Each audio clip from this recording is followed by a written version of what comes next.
السلام عليكم ورحمة الله وبركاته.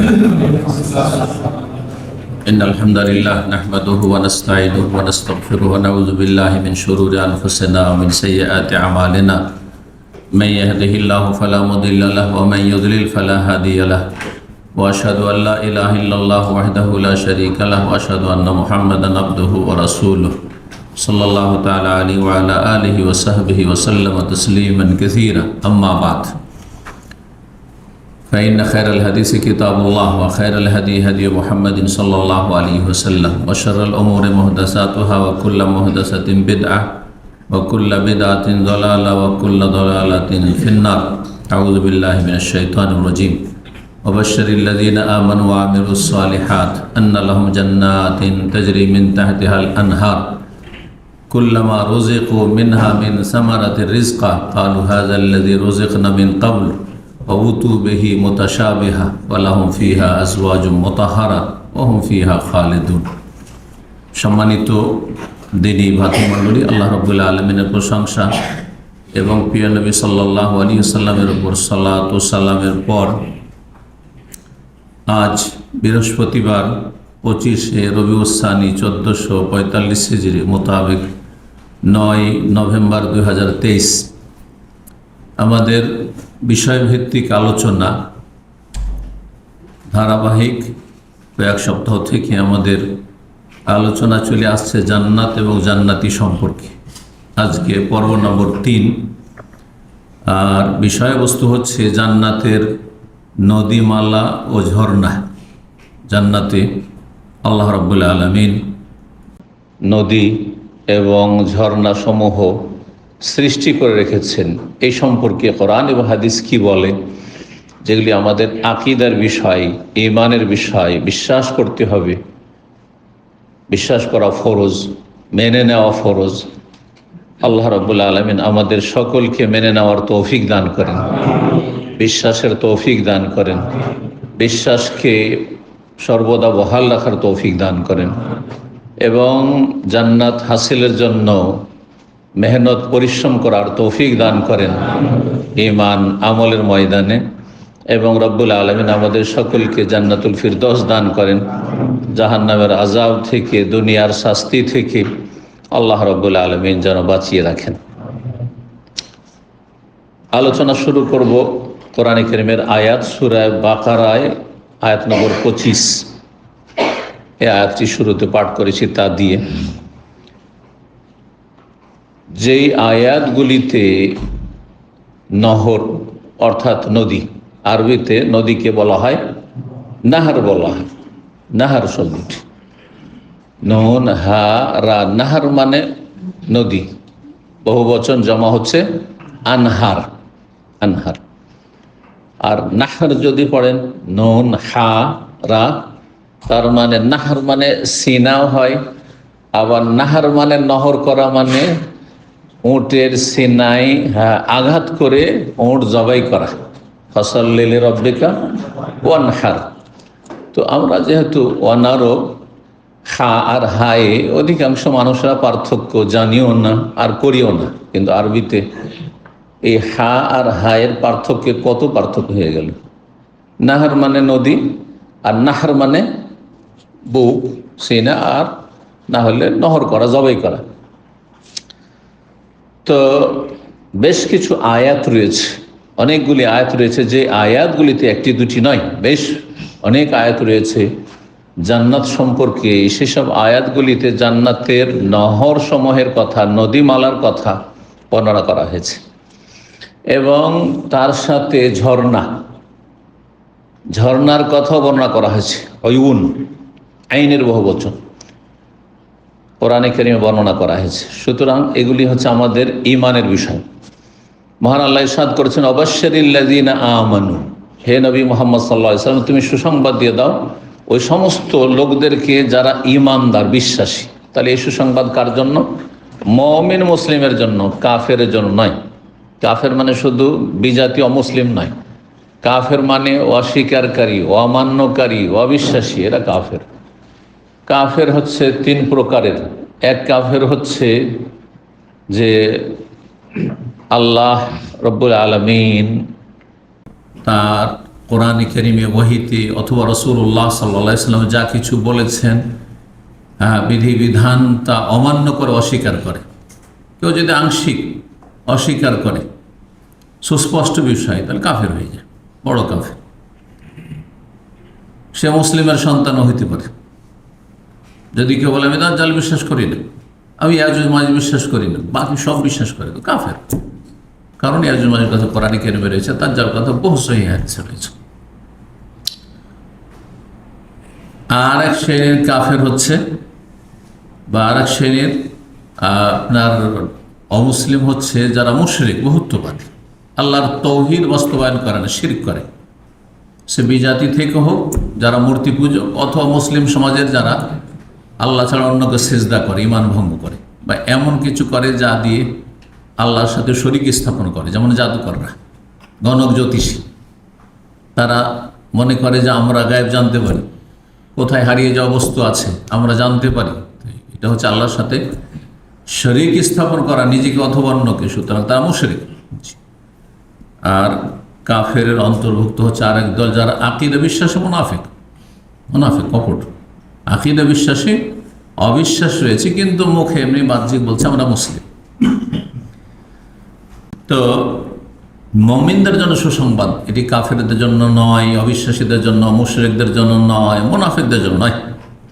এই মুসলিম সমাজের যারা পাপিষ্ট, এমন পাপিষ্ট যে 50-60 বছরের জীবন চলে গেল, তাতে কোনোদিন সে আখিরাতের কথা চিন্তা করল না, অথচ দুনিয়ার কথা রাত দিন ঘুমেও চিন্তা করে। যে কালকে কি করব, কি করে খাবো, কি করে সুখী হব। যতক্ষণ ঘুম হয় না ততক্ষণ চিন্তা, আবার ঘুম ভাঙলেই চিন্তা শুরু হয়ে গেল পেটের চিন্তা, পেট পূজার চিন্তা। কিন্তু আল্লাহ, পরকাল, জান্নাত, জাহান্নাম বলে কোনোদিন চিন্তা হলো না। এটি ঈমান ভঙ্গকারী বিষয়। যে ঈমান ভঙ্গের যে 10টি গুরুত্বপূর্ণ কারণ রয়েছে, আর 10টির মধ্যে বাকিগুলো সামিল রয়েছে, এইগুলি হচ্ছে গুরুত্বপূর্ণ। এছাড়াও কারণ হইতে পারে, 10টিতে শুধু সীমিত নয়। এই 10টি কারণের একটি হচ্ছে যে যেই ব্যক্তি দ্বীন ইসলাম শিখলো না আর আমলও করলো না, আর কোনোদিন এই নিয়ে মাথার ব্যথা হওয়ার চিন্তা হলো না, এটা ঈমান ভঙ্গকারী বিষয়। মুসলিম সমাজের অসংখ্য মানুষ আছে যারা কোনোদিন ইসলাম সম্পর্কে জ্ঞান অর্জন করে, কিছুই জানে না ইসলাম সম্পর্কে। 5 ওয়াক্ত সালাতের তরিকাই জানে না, নামাজ পড়া তরিকাই জানে না, তাদের সূরা দোয়া যেগুলো ফরজ সেগুলো মুখস্থ নেই, আত্মায়াত মুখস্থ নেই, দরুদ মুখস্থ নেই। ওদের জন্য এই সুসংবাদ নয়। সুসংবাদ হচ্ছে মুমিন মুসলিমদের জন্য, এমন বিশ্বাসী যারা মেনে নিয়েছে এবং বিশ্বাস করে মেনে নিয়েছে যেহেতু, সুতরাং তারা আমল করবে, আমল করে প্রমাণ করবে যে আমরা দ্বীনে ইসলামকে আঁকড়ে ধরে আছি। শুধু ইমানদার নয়, তাই বলছেন ওয়া আমিলুস সালিহাত, ইমানদার এবং যারা সৎকর্মশীল। সালেহাত মানে অনেক নেক আমল, তার মধ্যে সবচেয়ে গুরুত্বপূর্ণ নেক আমল, সৎ আমল হচ্ছে 5 ওয়াক্ত সালাত। তাহলে নামাজিদের জন্য এই সুসংবাদ, বেনামাজির জন্য সুসংবাদ নয় জান্নাতের। ওয়াবাশশিরিল্লাযিনা আমানু ওয়া আমিলুস সালিহাত, সুসংবাদ দিয়ে দাও হে নবী সাল্লাল্লাহু আলাইহি ওয়াসাল্লাম ওই সমস্ত লোকদেরকে যারা ঈমানদার, বিশ্বাসী এবং ঈমান আছে এখানে গোপন, আমরা দেখতে পাই না, তার প্রমাণ পেশ করে। ওয়া আমিলুস সালিহাত, নেক আমলের মধ্যে ফারায়েজ ওয়াজিবাত আদায় করার মাধ্যমে, হারাম নাজায়েজ কাবিরা থেকে বেঁচে থাকার মাধ্যমে কমপক্ষে। কি সুসংবাদ, কিসের? আন্না লাহুম জান্নাত, তাদের জন্য বহু বাগান বিশিষ্ট জান্নাত রয়েছে। জান্নাত শব্দটি কোরআনে কারিমে অনেকগুলি আয়াতে বহু বচন ব্যবহার করা হয়, যেমন এখানে জান্নাত, আর অনেকগুলি আয়াতে জান্নাত এক বচন ব্যবহার করা হয়। জান্নাতুন মানে বাগান, আর জান্নাত মানে বহু বাগান। তো বহু গাছ বিশিষ্ট, বহু বাগান বিশিষ্ট জান্নাত, জান্নাতে শুধু একটি বাগান নেই, সেই জন্য বহু বচনও ব্যবহার করা হয়েছে। তাদের জন্য বহু বাগান বিশিষ্ট জান্নাত রয়েছে, এমন জান্নাতের জান্নাত সেগুলি তাজরি মিন তাহতিহাল আনহার, যার নিম্ন দেশে কি প্রবাহিত হয়ে রয়েছে, যারা এজরি মানে প্রবাহিত, জি বহমান রয়েছে, যেমন নদীর পানি প্রবাহিত। আনহার বহু নদী, নদী নালা প্রবাহিত রয়েছে।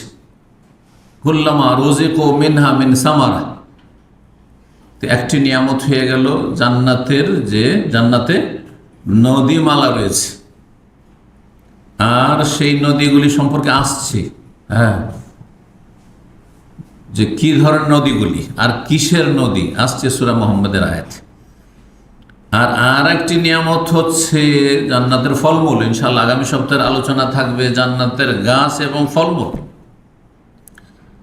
জান্নাতের ফলমূল, কুল্লামা রুজিকু মিনহা মিন সামারা, যখন তাদেরকে ফলমূল রিজিক হিসাবে দেওয়া হবে খাওয়ার জন্য।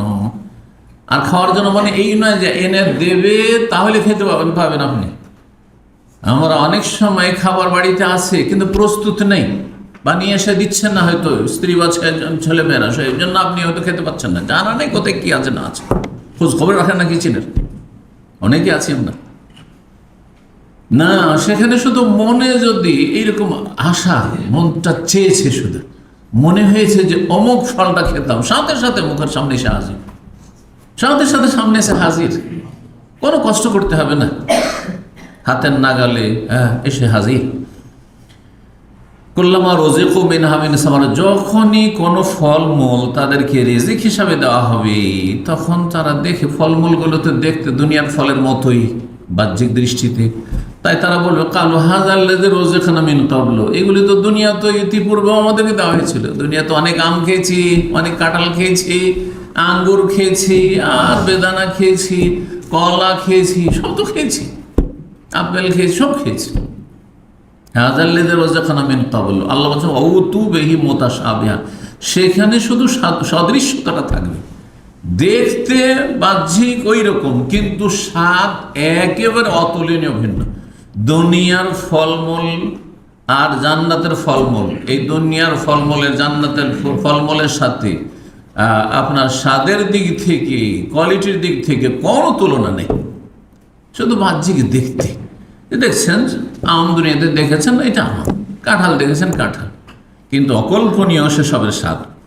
আর একটি নিয়ামত হচ্ছে ওয়ালাহুম ফিহা আজওয়াজুম মুতাহহারা, তাতে তাদের পাক পবিত্র, হ্যাঁ, সতী কি রয়েছে, স্ত্রীরা হবে, স্ত্রী হবে, আর স্ত্রীদের জন্য স্বামী হবে। এই স্বামী দুনিয়ার স্বামী নারীদের জন্য হবে, কিন্তু সেটা এই দুনিয়ার ওই স্বামীর নাম শুধু ওই ব্যক্তি, কিন্তু সেই কোয়ালিটি থাকবে না, সেই কোয়ালিটি তো জান্নাতের কোয়ালিটি হয়ে যাবে। ওয়াহুম ফিহা খালিদুন, আর একটি বড় নিয়ামত হচ্ছে সেখানে চিরস্থায়ী হবে। কারণ চিরস্থায়ী মানুষ যতক্ষণ না হতে পারে ততক্ষণ টেনশন মুক্ত হয় না।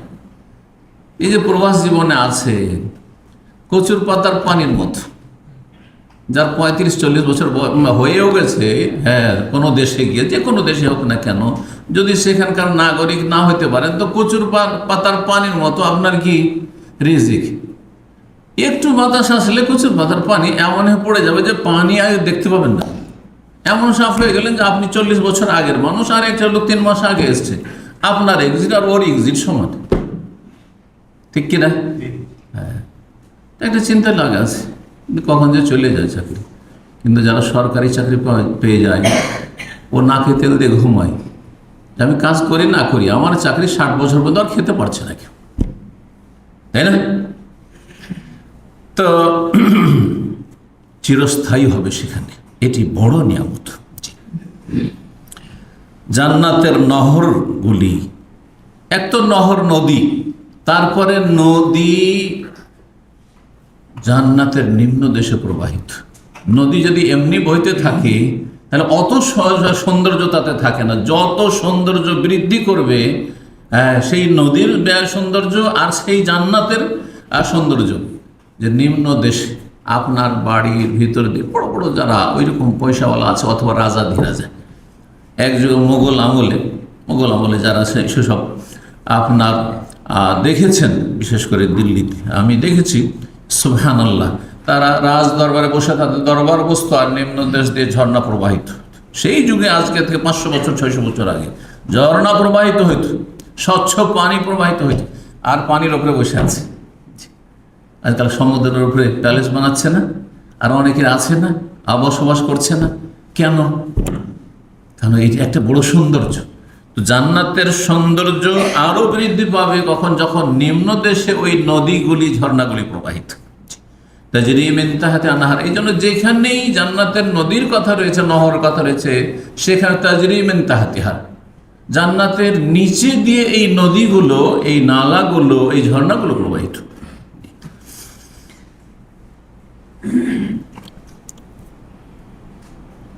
আল্লাহ রাব্বুল আলামিন আর সূরা বুরুজের 11-তে ইরশাদ করেছেন। কয়েকটা আয়াত আমরা দেখি, ইন্নাল্লাযীনা আমানু ওয়া আমিলুস সালিহাত, নিশ্চয় যারা ঈমানদার নেক আমল করে, লাহুম জান্নাত, তাদের জন্য বহু বাগান বিশিষ্ট জান্নাত রয়েছে, তাজরি মিন তাহতিহা আনহার, যার নিম্নদেশে নহর প্রবাহিত। আর যালিকাল ফৌজুল কবীর, এটি হচ্ছে মহা সাফল্য। শুধু ফৌজ না, সফলতা নয়, বরং সবচেয়ে কবীর, বড় সফলতা। আল ফৌজুল কবীর, কোন জায়গায় আল ফৌজুল আজিম বলা হয়েছে, মহা সাফল্য। এই শব্দগুলি আল্লাহ রাব্বুল আলামিন নাযিল করেছেন কোরআনে কারীমে জান্নাত হাসিল করা এবং জান্নাতের এই নহরের নিয়ামত সম্পর্কে। সূরাতুল বাইয়িনার আয়াত নম্বর 8-এ আল্লাহ বলছেন, জাযাউহুম ইনদা রাব্বিহিম, যারা ঈমানদার সৎকর্মশীল তাদের জন্য তাদের রবের কাছে বদলা রয়েছে দুনিয়ার ঈমান এবং আমলের, যাকে দুনিয়াতে করেছে। কি? জান্নাতু আদন, স্থায়ী জান্নাত। আদন জান্নাতের একটি নাম, যেমন জান্নাতের নামে আলোচনা করেছি। আর আদন মানে ইকামা হয়, স্থায়ী হয়, স্থায়ী জান্নাত, অস্থায়ী নয়। তাজরি মিন তাহতিহা আনহার খালিদিনা ফিহা আবাদা, সেখানে চিরস্থায়ী হবে। রাদিয়াল্লাহু আনহুম ওয়া রাদু, আল্লাহ তাদের উপর রাজি হয়ে যাবেন, সন্তুষ্ট হয়ে যাবেন, আর তারা আল্লাহর নিয়ামতে তারা সন্তুষ্ট হয়ে যাবে। দুনিয়াতে অনেক সময় আপনি হয়তো আপনার মালিকের উপর সন্তুষ্ট, মোটামুটি ফ্যাসিলিটি দিয়েছে, সব কিছু দিয়েছে, কোম্পানির যে মালিক তার উপর খুব সন্তুষ্ট, কিন্তু আপনার মালিক আপনার সন্তুষ্ট না। অনেক সময় এটা হয়, দুই পক্ষ থেকে সন্তুষ্ট একে অপর ওপর, এটা মানে খুব কম। কখনো কখনো এর বিপরীত, আপনার মালিক আপনার কাজকর্মে সন্তুষ্ট, কিন্তু আপনার সব সময় এই হীনমন্যতা বা মনে এই প্রশ্ন যে আমার যথাযোগ্য মূল্যায়ন হচ্ছে না, যার ফলে আপনি সন্তুষ্ট না, তাদের আচরণে সন্তুষ্ট না, বা যা কিছু আপনি প্রাপ্য পাচ্ছেন তাদের কাছ থেকে তাতে আপনি সন্তুষ্ট না। কিন্তু জান্নাতের নিয়ামত সম্পর্কে আল্লাহ বলছেন, রাদিয়াল্লাহু আনহুম ওয়া রাদু আনহু, এবং আল্লাহ রাব্বুল আলামিনের পক্ষ থেকে সবচেয়ে বড় নিয়ামত জান্নাতে, জান্নাতীরা চলে যাওয়ার পরে হাদিস ইনশাআল্লাহ আলোচনায় হয়তো সেই হাদিস আমরা একসময় নিয়ে আসবো ধারাবাহিক, যে আল্লাহ রাব্বুল আলামিন জান্নাতে জান্নাতীদেরকে স্থান দেওয়ার পরে জিজ্ঞাসা করবেন যে আর কিছু দেব, আর কিছু লাগবে, হ্যাঁ আর কিছু চাও? কি বলবে তখন জান্নাতীরা? আল্লাহ আর কি চাই আমরা, আর কি বা লাগবে আমাদের? হ্যাঁ, যা কিছু আমাদেরকে দিয়েছো পৃথিবীর কাউকে এরকম দাওনি, সবাই আপন আপন জায়গা থেকে বলবে, দুনিয়ার কেউ পাইনি, আমি যা পেয়েছি আল্লাহ, আর কোনো কিছু চাই না। তখন আল্লাহ ঘোষণা করবেন, ওহিল্লু আলাইকুম রিজওয়ানি ফালা আসখাতু আলাইকুম বাদাহু আবাদা, তোমাদের উপর আমার সন্তুষ্টি, রেজামন্দি অবধারিত করে দিচ্ছি, কখনো তোমাদের উপর কোনোদিন অসন্তুষ্ট হবে না। আমাদের সবসময় একটা চিন্তা লাগা থাকে, সে ফোরম্যান হোক, ওপরে সুপারভাইজার হোক, আর ওপরে আপনার ম্যানেজার হোক, আর যে কোনো ধরনের ডানে বামে ম্যানেজার হোক, হ্যাঁ এমনকি কলিগ সাথী সঙ্গীরা হোক, সবার ক্ষেত্রে আমাদের একটা চিন্তা লাগা থাকে যে এখন তো মোটামুটি এরা সন্তুষ্ট, কিন্তু এটা কি সবসময় থাকবে কিনা, কি জানি আমার এই আচরণটাতে অসন্তুষ্ট না হয়ে যায়, কি জানি হ্যাঁ আমি এত ভালো কাজ করি তারপর কখনো অসন্তুষ্ট না হয়ে আছে না, এই চিন্তা লাগা থাকে। আল্লাহ রাব্বুল আলামিন ঘোষণা করে দিবেন, প্রথমে জান্নাতে যাওয়ার পর ঘোষণা করে দেবেন যে আমি চিরতরে তোমাদের উপর সন্তুষ্ট, কখনো অসন্তুষ্ট হবে না। আল্লাহু আকবার, আল্লাহর বড় নিয়ামত এগুলি জান্নাতে। আল্লাহ আমাদের সকলকে জান্নাতুল ফিরদৌস দান করেন। জান্নাতের নদীগুলি শুধু পানি নয়, মানে দুনিয়ার নদী মানে কি পানির নদী, তাই না? আর তাতে যে কত ময়লা আবর্জনা, হ্যাঁ, আর নদীতে কত যে মৃতদেহ, এ গরু মরে ভাসছে, দেখেছেন হয়তো অনেক, আমরা দেখেছি ভরা নদী দেখেছি, পদ্মা গঙ্গা এসব দেখেছি, যারা যে নদীর কাছে দেখেছেন হয়তো বড় বড় নদী, বিশেষ করে বন্যার সময় ভরা নদী যখন, সুবহানাল্লাহ, গোটা গরু ভাসছে, তো মানুষের লাশ ভাসছে, তো ছাগল ভাসছে, আর এমনি ছোটখাটো তো কিছু আছেই। হ্যাঁ হ্যাঁ, দেখি যেন অরুচিকর অবস্থা। কিন্তু জান্নাতের নদীগুলি শুধু পানির নদী নয়। কিসের নদী? কয় রকমের নদী কে বলতে পারে? 4 রকমের জান্নাতের নদী রয়েছে। শোনেন, কোরআনের ভাষায় আল্লাহ বলেছেন, জান্নাতে পানির যেমন নদী রয়েছে, তেমন দুধের নদী রয়েছে, তেমনি মদের নদী রয়েছে, তেমনি পরিষ্কার পরিশোধিত মধুর নদী রয়েছে। দুনিয়ার মধু বলতে যদি আপনি খাঁটি মধু নেন, তো দেখবেন যে খাঁটি মধু যদি পাড়েন, যতই আপনাকে দেখবেন যে তাতে কি পড়ে আছে, মৌমাছি পড়ে আছে, তো ময়লা আবর্জনা হয়ে আছে, তো হ্যাঁ তাই না, তারপরে পরিষ্কার করতে হয়। আর তারপরে মধু, 1 লিটার মধু খাঁটি পাওয়া যায়নি, খুঁজে দেশে গিয়ে 1 লিটার খাঁটি মধুর মুখ খুঁজে পাচ্ছেন না, পেলাম না। কোথা থেকে? ওই যেসব প্রতিষ্ঠানগুলি বিক্রি করছে সব মধু, হ্যাঁ ওই সব মধু আল্লাহ জানে সে তার অবস্থা। হ্যাঁ, তো কতটা তারা ইমানদার, আল্লাহ হেফাজত করুক, তাই না? মধুর নামে কত কি হচ্ছে। কিন্তু জান্নাতের মধু, সুবহানাল্লাহ, আল্লাহ কোরআনে কেনে বলছেন সেই মধু হবে মধুর নদী, পুরো নদীটাই হবে। আর কি যেমন তেমন নদী, এই দুনিয়ার নদীর মতো। হ্যাঁ, এই নদী বিশাল বিশাল অকল্পনীয় সেই নদী। সেসব নদীগুলির সমস্ত মধু হবে কি পরিশোধিত, পরিষ্কার পরিচ্ছন্ন, কোনো রকমের তাতে কোনো কিছু ময়লা আবর্জনা থাকবে না। এই মর্মে আল্লাহ রাব্বুল সূরা মুহাম্মাদের আয়াত নম্বর 15-তে ইরশাদ করেছেন, মাসালুল জান্নাতিল্লাতী ওয়াইদাল মুত্তাকুন, সেই জান্নাতের উপমা বা দৃষ্টান্ত, যেই জান্নাতের ওয়াদা প্রতিশ্রুতি দেওয়া হয়েছে কারাকে? যারা মুসলিম সমাজের সংযত, পাপ মুক্ত থাকার চেষ্টা করে, তাকওয়া মানে বেঁচে থাকা, যারা গুনাহ থেকে বাঁচার চেষ্টা করে, এরা হচ্ছে মুত্তাকিন। যারা আল্লাহ ভীরু, আল্লাহর ভয় আছে, আল্লাহর ভয় থাকলে পাপ থেকে বেঁচে থাকার চেষ্টা করবেন। এই জন্য মুত্তাকি মানে আল্লাহ ভীরুও অনুবাদ করা হয়, সেটা শাব্দিক অর্থ নয়। কিন্তু তাকওয়ার শাব্দিক অর্থ হচ্ছে বেঁচে থাকা। যেই ব্যক্তি আল্লাহকে ভয় করবে সত্যিকার অর্থে, সেই ব্যক্তি গুনাহ থেকে, আল্লাহ সন্তুষ্টি থেকে, আল্লাহর নাফরমানি থেকে কি করবে? বেঁচে থাকবে, নিজেকে বাঁচিয়ে রাখবে। তাকওয়া মানে আসলে ওয়াকায়াতুন থেকে। আর এই ওয়াকায়াতুন থেকে আইয়ুহাল্লাযিনা আমানু কু আনফুসাকুম, তোমরা নিজেদেরকে রক্ষা করো, বাঁচাও, ওয়া আহলিকুম, তোমার পরিবারকে। আর এই আপনার তাকওয়া শব্দ থেকেই, এখান থেকেই আমাদের সবচেয়ে প্রসিদ্ধ যেই দোয়াটি কোরআনে কারীম আল্লাহ শিখিয়েছেন, যেই দোয়া সবচেয়ে বেশি নবী সাল্লাল্লাহু আলাইহি ওয়াসাল্লাম পাঠ করতেন, যেই দোয়া অধিকাংশ মুসলিমদের মুখস্থ আছে, যদি কোনো দোয়া মুখস্থ থাকে, হ্যাঁ, তো প্রথম 1 নম্বর কোন দোয়া মুখস্থ আছে কোরআনের? কে বলবে? হাত তুলবে। রব্বানা আতিনা ফিদ দুনিয়া হাসানা ওয়া ফিল আখিরাতি হাসানা ওয়া কিনা, এই ওয়াকিনা আযাবান নার, কে ওয়াকায়াতুন থেকে এসছে। ওয়াকিনা আমাদেরকে বাঁচাও, ওয়াকিনা আমাদেরকে রক্ষা করো, বাঁচাও, আযাবান নার, জাহান্নামের আযাব থেকে।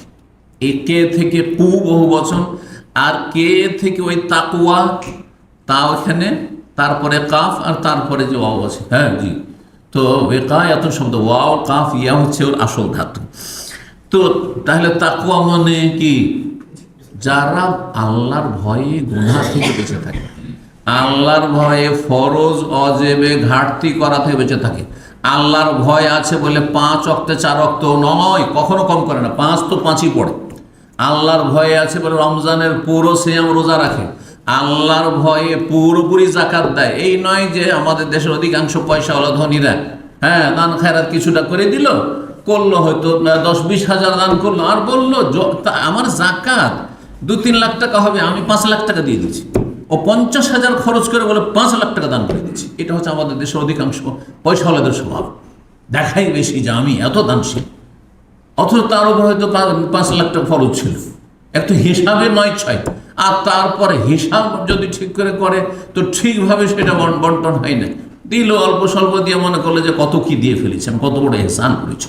অত সেটা এহসান না, তার ফরজ আদায় করে জাহান্নাম থেকে বাঁচার উপায় সেটি আল্লাহ তোর ফরজ করে রেখেছেন। তুমি জাহান্নাম থেকে বাঁচতে হয় তো জাকাত ঠিক করে দাও গরিবদের হোক। এটা তোমার পক্ষ থেকে কোনো অনুগ্রহ নয়, দয়া মায়া নয়, এ আল্লাহ ফয়সালা করেছেন যে এটা তোমার নয়, আসলে এটা গরিবদের। আল্লাহ বুঝার তৌফিক দান করুন। কি বলছিলাম? তাকওয়ার কথা বলছেন। তাহলে এমনি জাতিতে মুসলিম জান্নাত পাবে না। মাসালুল জান্নাতিল্লাতি ওয়াইদাল মুত্তাকুন, যারা পাপ মুক্ত থাকতে চায়, মুসলিম সমাজের গুনাহ থেকে বাঁচতে চায়, মন মানসিকতা আছে, ঈমান আছে, জজবা আছে, তাদের সাথে ওয়াদা, আল্লাহর ওয়াদা হচ্ছে যে জান্নাত দেবে না। এই জন্য ওলামারা বলেছেন, আমি অনেকবারই এই বিষয়টি বলেছি, যে দুইবার ভয় করতে হবে না। এখন যদি দুনিয়ায় ভয় থাকে আল্লাহর ভয়, তাহলে আখিরাতে যাওয়ার পরে, কবরে যাওয়ার পরে আল্লাহর আযাবের কোনো ভয় নেই। ফালা খাউফুন আলাইহিম ওয়া লা হুম, কোনো ভয় নেই, দুইবার ভয় হবে না। আর এখন যদি আপনি নির্ভীক হয়ে যান, কোনো ভয় নেই, নামাজ ছাড়ছেন কোনো ভয় নেই, রোজা রাখছেন না কোনো ভয় নেই, যাকাত দিচ্ছেন না কোনো ভয় নেই, হজ ফরজ আছে করলেন না 10 বছর 20 বছর, আর চলে গেলেন দেশে, আপনি বিলম্ব করলেন, কোনো ভয় নেই, আপনি গুনাহ করছেন কোনো ভয় নেই, ব্লু ফিল্ম দেখছেন কোনো ভয় নেই, সুদ খাচ্ছেন, ঘুষ খাচ্ছেন, বেঈমানি করছেন কোনো ভয় নেই, মানুষের টাকা পয়সা ধার নিচ্ছে দিচ্ছেন না কোনো ভয় নেই, দুনিয়াতে ভয় নেই, তাহলে নিশ্চিত আপনাকে কবরে গেলে অবশ্যই ভীত সন্ত্রস্ত হইতে হবে।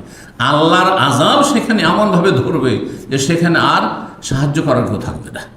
জাহান্নামে যখন দেওয়া হবে, জাহান্নামের ভয় নিশ্চিত, তখন জান্নাতের আশা রাখতে পারবেন না। তখন একবার ভয় করে দুনিয়াতে, মাত্র এই 50-60 বছর আপনার আয়ু, তার মধ্যে 15 বছর তো গিয়েছে, 14 বছর তো গিয়েছে নাবালক অবস্থায়, মাফ তোমার, যা, তোমার হিসাবই ছিল না। শাহবালক হওয়ার পর থেকে হিসাব শুরু হয়েছে। 65 বছরও যদি বাঁচে, তো 15 বছরের দিকে মাইনাস হয়ে 14 বছর, তাহলে বাঁচলো কত? 50 বছর, তাই না? 50টা বছর। অধিকাংশ মানুষ 65 বছর বাঁচবে না। নবী সাল্লাল্লাহু আলাইহি ওয়াসাল্লাম 60 থেকে, হ্যাঁ, আমার উম্মতি মা বাইনা 60 ইলা 70, আমার উম্মতের গড় আয়ু হচ্ছে 60 থেকে 70। খুব কম, অল্প লোক হবে আকাল্লাহু মাইয়াজুজ, যারা 70 পার করবে। আর 70 পার করলে কোনো কাজেরও থাকে না, নিষ্ক্রিয় অবস্থা। তাহলে এই নিষ্ক্রিয় হয়ে দুনিয়াতে বেঁচে থাকার লাভটা কি? তার চাইতে রব্বুল আলমের কাছে ঈমান এবং নেক আমল নিয়ে ফিতনা মুক্ত হয়ে চলে যেতে পারি, কামিয়াব। জি, আল্লাহ রাব্বুল আমাদেরকে নেক হায়াত দান করুন, সুস্থতার হায়াত দান করুন।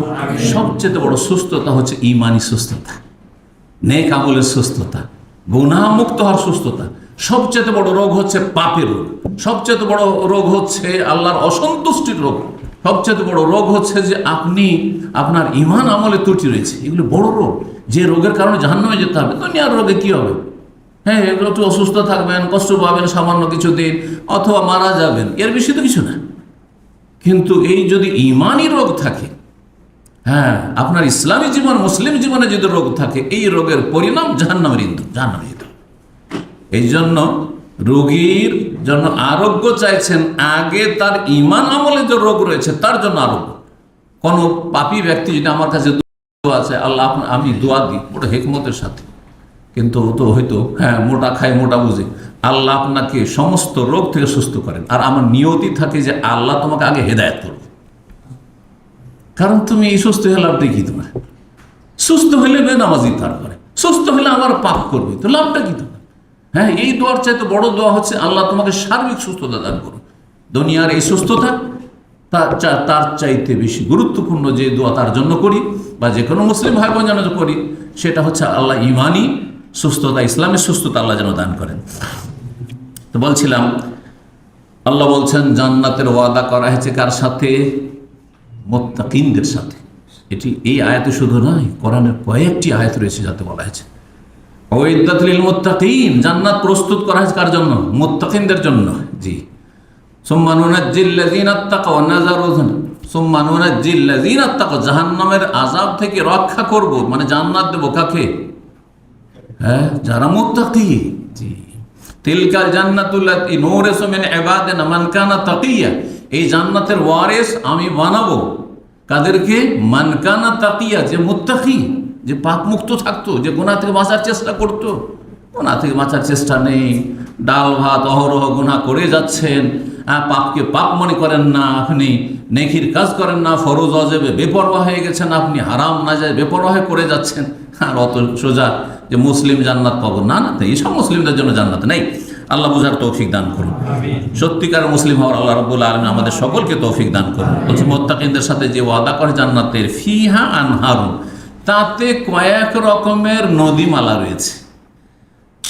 বলছেন যে আনহারুন, প্রথম আনহারুন মিম্মাইন গায়রে আসেন, লক্ষ্য করবেন। হ্যাঁ, অনেকে ভাববেন হয়তো যে 4টা শুধু নহর আছে, এই জন্য বলেছি অনেক নহর আছে। আমি বলেছি না শুরুতে, অনেক নদী আছে। আল্লাহ এখানে এইটা বলেননি যে ফিহা নাহরুন মিম্মাইন, তাতে একটি নদী আছে পানির, এ কথা বলেছেন না, আনহার বলেছেন। আনহার মানে কি? অনেক নদী। সেখানে অনেকগুলি নদী রয়েছে, মিম্মাইন গায়রে আসেন, স্বচ্ছ নির্মল পানির, পরিষ্কার স্বচ্ছ নির্মল পানির, যেটা পান করতে মজাই লাগে। দেখেন পানি, কত ধরনের পানি আছে। এমনি আমরা যেসব পানিগুলো পান করছি, আপনার এই যে আপনার পানি আসছে, প্যাকিং করা পানি বোতলে আসছে, তারপরে অনেক পানিতে না না এতে গন্ধ আসছে, আমি এটা পান করতে পারি, বলছেন না? চিন্তা করেন তাহলে, অনেকের লাইনের পানি পান করছেন, আর হয়তো 1-2 বার পান করলেও তাতে হয়তো কোনো রকম ক্ষতির সম্ভাবনা নেই, পান করার মতো মোটামুটি, তাই না, যে নলে পানি আসছে। কিন্তু আর এই ধরনের পানি দেশে মানুষ অহরহ পান করছে না। কিন্তু সেই পানিতে আর আপনার ভালো কোম্পানি যে বোতলের পানিতে দুটোতে পার্থক্য নাই? জি হ্যাঁ। তো দুনিয়ার পানিতে যত পার্থক্য, তো জান্নাতে যে পানির নদীগুলি হবে, নদীগুলি গায়রে আসেন নির্মল, সে পানি হবে, স্বচ্ছ পানি হবে, পরিষ্কার পরিচ্ছন্ন পানি। ওয়া আনহারুন, আর অনেক নদী নালা রয়েছে, মিন লাবানিন, কিসের? এমন দুধের, লাম ইয়াতাগাইয়ার তামহু, যার স্বাদ অপরিবর্তনীয়, যার স্বাদ পরিবর্তন হয়নি। দুধ কিনে শুধু 2-4-10 ঘন্টা বাইরে রেখে দেন, বা একদিন রেখে দেন বাইরে, আর তারপরে দুধ পান করে দেখেন, না পান করা যায় না। লাবান একটু গরম হয়ে উঠেছে, 2-4-10 ঘন্টা হয়তো বাইরে রাখা ছিল, আর তারপরে লাবান আর খাওয়া যায় না, এটা পান করা যায় না। বলছেন না, স্বাদ পরিবর্তন হয়ে গেছে, স্বাদ খারাপ হয়ে গেছে, 2-3 দিন 4 দিনে পুরনো হয়ে গেছে, স্বাদ খারাপ হয়ে গেছে, এক্সপায়ার হয়ে গেছে, স্বাদ একবারে খারাপ হয়ে গেছে, যেটা আপনার জন্য ক্ষতি সাধনকারী। তো আল্লাহ বলছেন যে দুধের যে নহরগুলি হবে, নদীগুলি হবে জান্নাতে, লাম ইয়াতাগার তামহু, তার স্বাদ অপরিবর্তনীয়। আর কি তৃতীয় রকমের নদীমালা হবে, মিন খামরিন, এমন মদের, এমন সুরার, লাজ্জাতিন লিশারিবিন, যেটা পানকারীদের জন্য বড় সুস্বাদু হবে। কেন মদের ক্ষেত্রে কেন পানকারীদের জন্য সুস্বাদু বলা হইল? কারণ দুনিয়ার মদ এত নোংরা, এত নিকৃষ্ট, তাতে কোনো স্বাদ নেই। তাদের প্রকৃতির নেচার বিকৃত হয়ে গেছে মদখোরদের, সেই জন্য সড়া পচা তারা খেতে পারে। দাদা বুঝতে পেরেছেন? জেলে যখন বক্তব্য করতে যেতাম, তখন শুনতাম যে জেলের মধ্যেও অনেকে মদ খায়। কেমন করে মদ খায়? তো একদিন এক ঘটনা বলল একজন বন্দী, বলছে যে শেখ, এই যে ভাতগুলো বেঁচে যায় না আমাদের, এই ভাতগুলোকে পচিয়ে রেখে দেয়, ড্রেনের মধ্যে পচিয়ে রেখে দেয়, পচিয়ে দেওয়ার পরে যখন সরে গলে পচে গেছে, ওইটা দিয়ে ওইখানে মদ তৈরি করে খাচ্ছে। তাহলে কত সেটা নোংরা হইতে পারে, আর কত দুর্গন্ধযুক্ত হইতে পারে। এই জন্য যারা জীবনে মদের কাছে যায়নি, যদি কোনো মদখোর ব্যক্তি শুধু মদ খেয়ে আপনার আশেপাশে থাকে, বসতে পারবেন না, আপনি তার পাশে বসতে পারবেন না, আল্লাহ হেফাজত করুন। তো দুনিয়ার মদ মানে একবারে নোংরা বস্তু। সেই জন্য আল্লাহ বলছেন, এটা ভাবিও না যে দুনিয়ার মদ, আর দুনিয়ার মদ যেমন নোংরা, তেমনই আর একটা হচ্ছে যে মদ খেলে মানুষ কি হয়ে যায়? মাতাল হয়ে যায়, মাতলামি করে, মস্তিষ্ক বিকৃত, পাগলের মতো। মদ খেয়ে ড্রেনে কি করছে? ড্রেনের কাছাড়াও খেতে পারে। মদ খেয়ে যে কোনো নোংরামি করতে পারে, যে কোনো পাপও যেমন করতে পারে, ও পেশাব পায়খানাও খেতে পারে, কারণ তার হুঁশ নেই। সে আল্লাহ রাব্বুল আলামিনের বড় নিয়ামত যে মানুষকে আল্লাহ দিয়েছেন মস্তিষ্ক, সে মস্তিষ্ক বিকৃত, সে মাতাল। এইটাও হবে না, আল্লাহ কোরআনে কারিমে বলেছেন, জি, লা ইউসাদ্দাউনা আনহা ওয়া লা ইউনজিফুন। এই জান্নাতের মদ খেয়ে নাম মাথার ব্যথা হবে। দুনিয়ার মদ খেলে মাথা চক্কর দেওয়া শুরু হয়ে যাবে, যার জীবনে খায়নি মাথা ঘুরে আর বমি হয়ে অবস্থা খারাপ, 12টা বেজে গেছে তার। ওইটাও হবে না, ওয়া লা ইউনজিফুন, আর তাতে কোনো রকমের মাতালো হবে না। তো আল্লাহ বলছেন তৃতীয় রকমের নহরের কথা, নদীর কথা। চতুর্থ নহর ওয়ানহারু মিন আসাল মুসাফা, আর কিছু নহর নদী হবে, অনেক নদী নালা হবে, নদীমালা হবে। মিন আসালিন, কিসের? এমন মধুর, মুসাফা যেটি পরিশোধিত, পরিষ্কার, হ্যাঁ, সাফ অর্থে এখান থেকে সাফ শব্দ আমরা কিন্তু ব্যবহার করি নিজের ভাষায়। জি, ওয়ালাহুম ফিহা মিন কুল্লি সামার, আর তাতে সমস্ত রকমের ফলমূল রয়েছে, ফলমূলের প্রাচুর্য রয়েছে। মাগফিরাতুম মির রব, আর রবের পক্ষ থেকে ক্ষমার ঘোষণা। সবচেয়ে বড় কথা ক্ষমার ঘোষণা। যা করেছো, যে করেছো, কোনোদিন চিন্তা করেন যে কখনো হয়তো ধরে নেব, কখনো ধরে নেব। সরকার কোনো অপরাধীকে ধরেন না, এলাকাতে খুব দাদাগিরি করে বেড়াচ্ছে, ঘুরে বেড়াচ্ছে, কিন্তু সবসময় কিন্তু ভীত সন্ত্রস্ত, ভিতরে একটা ভয় কাজ করছে যে কখন যে ধরে নেই, কখন যে ধরে নেই। দেন আল্লাহর পক্ষ ঘোষণা যে কোনো আর ধরবো না। দুনিয়াতে হয়তো ভুল ভ্রান্তি অন্যায় করে এসছে, কিন্তু জান্নাত পাওয়ার হকদার ছিল। আর জান্নাত পাওয়ার জন্য তৌহিদ ঠিক থাকতে হবে, শিরক মুক্ত হইতে হবে, কুফরি মুক্ত হইতে হবে, আর 5 ওয়াক্ত নামাজ হইতে হবে। জি,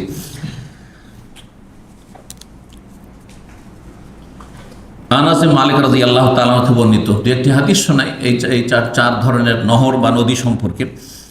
একটি হাদিস সহিহ বুখারী 5179 নম্বর হাদিস। বলছেন রাসূলুল্লাহ সাল্লাল্লাহু আলাইহি ওয়াসাল্লাম থেকে বর্ণনা করি আনাস মালিক যে রাসূল বলেন, রফিয়াত ইলা সিদরা বা ইলাইয়া সিদরা, সিদরাতুল মুনতাহা আমার সামনে পেশ করা হলো। ফায়দা আরবাতু আনহার, সেখানে দেখলাম 4টি নদী রয়েছে। সিদরাতুল মুনতাহা আর কাছে চারিদিকে কি রয়েছে? 4টি নদী রয়েছে। নাহারানে জাহেরানে ও নাহারানে বাতেনা, 2টো প্রকাশ্য নদী। প্রকাশ্য নদী মানে জান্নাতের ওই নদীগুলি দুনিয়াতে দেখছেন, এজন্য জাহের বলা হয়েছে, দুনিয়ার নদী সেগুলি। কেউ কেউ বলেছেন সেগুলি জান্নাত থেকে আল্লাহ দুনিয়াতে পাঠিয়ে দিয়েছেন, আসলে জান্নাতের নদী এগুলো। কিন্তু যখন দুনিয়ায় চলে এসেছে তখন জান্নাতের যে বৈশিষ্ট্য ছিল সেটা আর তাতে থাকেনি, তখন পার্থিব নদীর মতো হয়েছে। জান্নাতের বৈশিষ্ট্যটা সেখান থেকে আল্লাহ কেড়ে নিয়েছেন, নিয়ে নিয়েছেন, যেহেতু সেটা পার্থিব নিয়ামত হয়ে গেছে।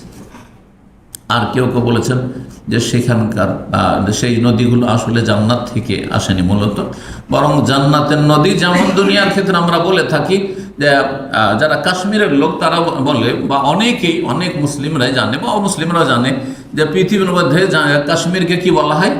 জান্নাতুল আরজ, দুনিয়ার স্বর্গ, দুনিয়ার জান্নাত বলা হয়। তো সুন্দর দৃশ্য, সুইজারল্যান্ড দুনিয়ার স্বর্গ বলা হচ্ছে, তাই না?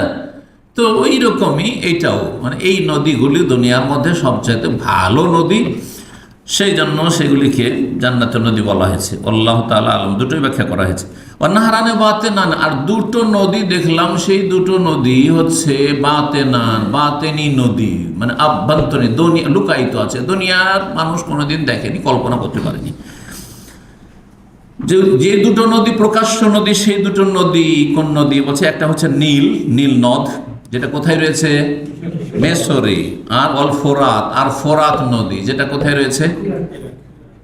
ইরাক থেকে শাম পর্যন্ত, শুধু ইরাক না। যে আম্মাল বাতেনান, আর বাতেনি 2টো নদী, নাহারানে ফিল জান্নাত, জান্নাতের 2টো নদী, জান্নাতের 2টো নদী। এই জান্নাতের 2টো নদী সম্পর্কে আরো আরেকটি হাদিস রাসূলুল্লাহ সাল্লাল্লাহু আলাইহি ওয়াসাল্লাম বলছেন, সুম্মান তালাকানা, মেরাজে যখন আমাকে নিয়ে যাওয়া হলো, হাত্তা ইনতাহানা ইলা সামাই সাবিয়া, 7ম আকাশ পর্যন্ত নিয়ে যাওয়া হলো।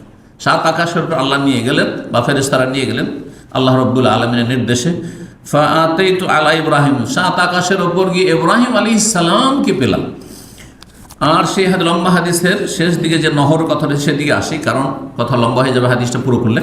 ওয়াহাদ্দাসা নবিউল্লাহ, নবী সাল্লাল্লাহু আলাইহি ওয়াসাল্লাম হাদিস বর্ণনা করেছেন, আন্নাহু আরবাত আনহার, 4 ধরনের নহর নদী দেখলেন। ইয়াখরুজু মিন আসলিহা নাহরানে যাহিরানে ওয়া নাহরানে বাতিনান, সেই 7ম আকাশ থেকে সেই 4টি নদী প্রবাহিত হয়েছে। 2টো নদী প্রকাশ্য, আর 2টো নদী হচ্ছে গোপনীয় বাতেনি নদী।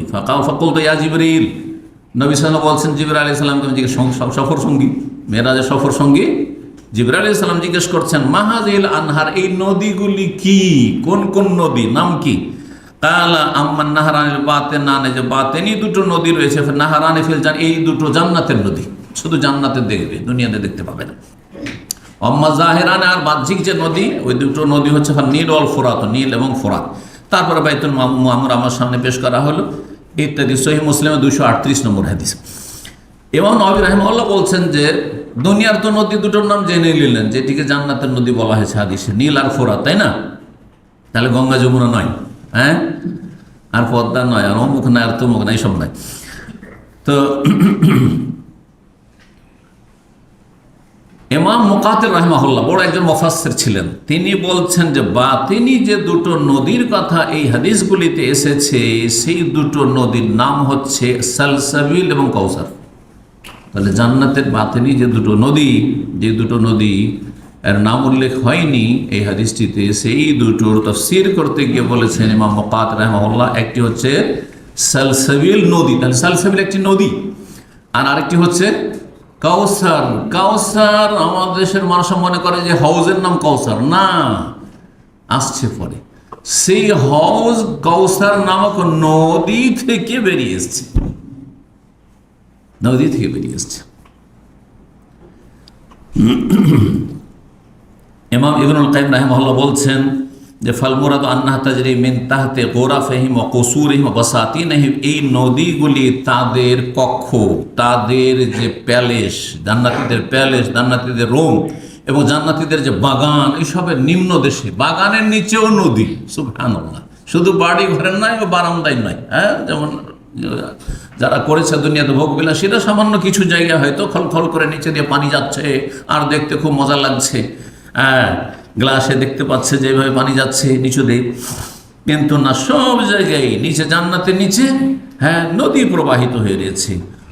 এই যে নদী প্রবাহিত, সাধারণত নদী প্রবাহিত হলে দুনিয়াতে আমরা যেটা জানি যে নদী একই অবস্থায় থাকে না, একই অবস্থায় থাকে না। কখনো কখনো কি হয়ে যায়, বন্যায় প্লাবিত হয়ে যায়, কখন আবার শুকিয়ে যায়, ঝড় পড়ে যায়। তো যখন বন্যায় প্লাবিত হয় তখন বড় বড় শক্তিধর দেশও সামলাইতে পারে, একটা নদীকে আর সামলাইতে পারছে না, হ্যাঁ, বলছে বন্যা পরিস্থিতির মোকাবেলা করবে, ঘোড়ার ডিম করবে, কিছুই করতে পারে না, হ্যাঁ, সব ডুবে শেষ। তো তাই বলছেন ইবনুল কাইয়িম রাহিমাহুল্লাহ, আল্লাহু সুবহানাহু ইউমসিকুহা, এই নদীগুলিকে আল্লাহ ধারণ করে রেখেছেন। কি থেকে? আনতাফিজ আলাল জানিবাই, দুই দিকে প্রবাহিত হয়ে, নদীর দুই পাড়ে প্রবাহিত হয়ে যেন বন্যায় প্লাবিত না হয়ে যায়। হ্যাঁ, নদী ভরে গিয়ে আর সব বন্যায় প্লাবিত হয়ে গেল, হ্যাঁ, ওপরে পানি উঠে গেছে জান্নাতে, এমন না হয়। ওয়াহিয়া আনহার মুত্তারিদাতুন দায়মাতুল জারায়ান, সবসময় প্রবাহিত, এমন না যে কখনো শুকিয়ে গেছে, এমনও নয়। লা ইয়াতরা লাহা গাইদুন ওয়ালা নুকসান, তাতে কোনো রকমের পানিতে কমতি ঘাটতি হবে না। ওয়া তাতাফাজ্জারু লাহুম কামা শাউ, শুধু তাই নয়, যেদিকে চাইবে জান্নাতীদের ইচ্ছা অনুযায়ী সেই দিকেই প্রবাহিত হবে, সেই দিকে প্রবাহিত করতে পারবে। যদি মনে করেন যে না, আমি এখানে গিয়ে বসলাম, ওইদিকে এদিকে আসুক নহর, ওইদিকে প্রবাহিত হইতে লাগে, আপনি যেদিকে চাইবেন সেদিকে জান্নাতের নদীগুলিকে আপনি কি করতে পারবেন? প্রবাহিত করতে পারবেন, উৎসাহিত করতে পারবেন। আল্লাহু আকবার। কামা কালা তাআলা, যেমন আল্লাহ বলেছেন সূরা দাহরে আয়াত নম্বর 6, আইনা ইয়াশরাবু বিহা ইবাদুল্লাহ, জান্নাতে ঝর্ণা রয়েছে, এমন ঝর্ণা যেখান থেকে আল্লাহর বান্দা জান্নাতীরা পান করবে। ইউফাজ্জিরুনাহা তাফজিরা, আর সেই নহরগুলিকে, ঝর্ণাগুলিকে নিজেরাই উৎসারিত করে প্রবাহিত করবে, যে এইদিকে চল, তো ওইদিকে চল, এদিকে আসুক, যেদিকে চাইবেন সেদিকে প্রবাহিত করবেন। জান্নাতের যে নদীগুলি রয়েছে তার একটি বৈশিষ্ট্য হচ্ছে যে জান্নাতের মধ্যে সবচাইতে উচ্চ জান্নাত কোনটি? ফিরদৌস। সমস্ত নদীর মূল হচ্ছে ফিরদৌস। ফিরদৌস থেকে এই জান্নাতের নদীগুলি সবগুলি উদ্গত হয়েছে, বেরিয়ে এসছে। আবু হুরায়রা রাদিয়াল্লাহু তাআলা আনহু থেকে বর্ণিত, রাসূলুল্লাহ সাল্লাল্লাহু আলাইহি ওয়াসাল্লাম বলেছেন, ফাইজা সাআলতুমুল্লাহ, যখন আল্লাহর কাছে তোমরা জান্নাত চাইবে, ফাসআলুহুল ফিরদৌস, তখন জান্নাতুল ফিরদৌস চেয়েও, প্যারাডাইস চেয়েও। ফাইন্নাহু আওসাতুল জান্নাতি ওয়া আলাল জান্নাতি, সেটি হচ্ছে জান্নাতের মধ্যবর্তী স্থল, আওসাত মানে উৎকৃষ্ট হয়, আর সেটি হচ্ছে জান্নাতের সুউচ্চ স্থান, সবচেয়ে উচ্চ স্থান। ফাওকাহু আরশুর রহমান, তার উপরে জান্নাতের কোনো স্তর যেহেতু নেই, জন্য সেই জান্নাতুল ফিরদৌসের ওপরে হচ্ছে আল্লাহ রাব্বুল আলামিনের আরশ, ওয়ামিনহু তুফাজ্জারু আনহারুল জান্নাত, সেখান থেকেই এই ফিরদৌস জান্নাত থেকেই কি হয়, যে জান্নাতের নদীগুলি আছে সেগুলি প্রবাহিত হয়, সবগুলি সেখান থেকে প্রবাহিত হয়েছে। যে কোনো নদী বেরিয়ে এসছে, তার একটা মূল জায়গা রয়েছে কোনখান থেকে বেরিয়ে এসছে, তাই না? পাহাড় থেকে ধীরে ধীরে পানিগুলো নেমে এসে সেই কাশ্মীর পাহাড় থেকে নয়, হিমালয় পাহাড় থেকে কোনো নদী, বিভিন্ন পাহাড় থেকে পানি নামতে নামতে গিয়ে তখন সেগুলো নদীতে আপনার পরিণত হয়েছে। যেমন ভারত বাংলাদেশের যেসব নদীগুলো, সেদিকে ইঙ্গিত করে বলছি আর কি। হাদিসটি সহিহ বুখারীর হাদিস। জান্নাতের যেসব নদী রয়েছে তার একটি হচ্ছে কাউসার, একটি হচ্ছে কাউসার। এর দলিল একটি কোরআনের আয়াতি আর একটি সূরা। সূরার নামই হচ্ছে সূরাতুল কাউসার। মহান আল্লাহ ইরশাদ করেছেন সূরাতুল কাউসারে, কোরআনে কারীমের সবচেয়ে ছোট্ট সূরা সূরা কাউসার। ইন্না আ'তাইনাকাল কাউসার, হে নবী নিঃসন্দেহে আমি তোমাকে কাউসার দিয়েছি, কাউসার দান করেছি। কাউসার মানে কি? কাউসার কাসির থেকে, কাসির মানে কি? বেশি, অনেক। কাসির মানে প্রাচুর্য, কাসির মানে অজস্র কল্যাণ, অনেক বেশি। কাসির, কাসির থেকে মুবালাগার শেখা হচ্ছে কাউসার, আরও তাতে অর্থের ব্যাপকতা রয়েছে। তো এই জন্য আল কাউসারের শাব্দিক অর্থ হচ্ছে অজস্র কল্যাণ, জি, সীমাহীন তাতে কল্যাণ রয়েছে, খায়ের রয়েছে। শাইখুল বাজ রাহিমাহুল্লাহ এই কাউসার নদী সম্পর্কে বলছেন, নাহরুন ফিল জান্নাতে আজিমুন, জান্নাতের একটি বিশাল নদী। এতদিন অনেকে ভাবছিলেন কাউসার একটা ছোট্ট হজ হবে, যেমন আমরা বড় বড় মসজিদের সামনে একটা হজ দেখি, আর সেই হজে সব উজু করছে, 25-50 জন উজু করলে ভর্তি হয়ে গেছে, আর লাইন লাগাইতে হচ্ছে, তাই না? না না না না, এত সীমিত চিন্তা। এই জন্য কল্পনার বাইরে, মানুষের জান্নাতের নিয়ামতগুলি কল্পনার বাইরে, সব যতই কল্পনা করেন তার উপরে। আল্লাহু আকবার। বলছেন যে জান্নাতের বিশাল নহর, আর এই কাউসার ইয়াসুব্বু মিনহু মিজাবানি, সেই জান্নাতের কাউসার নহর থেকে দুটো নালা বেরিয়ে এসছে। মিজাব বলা হয় নালাকে।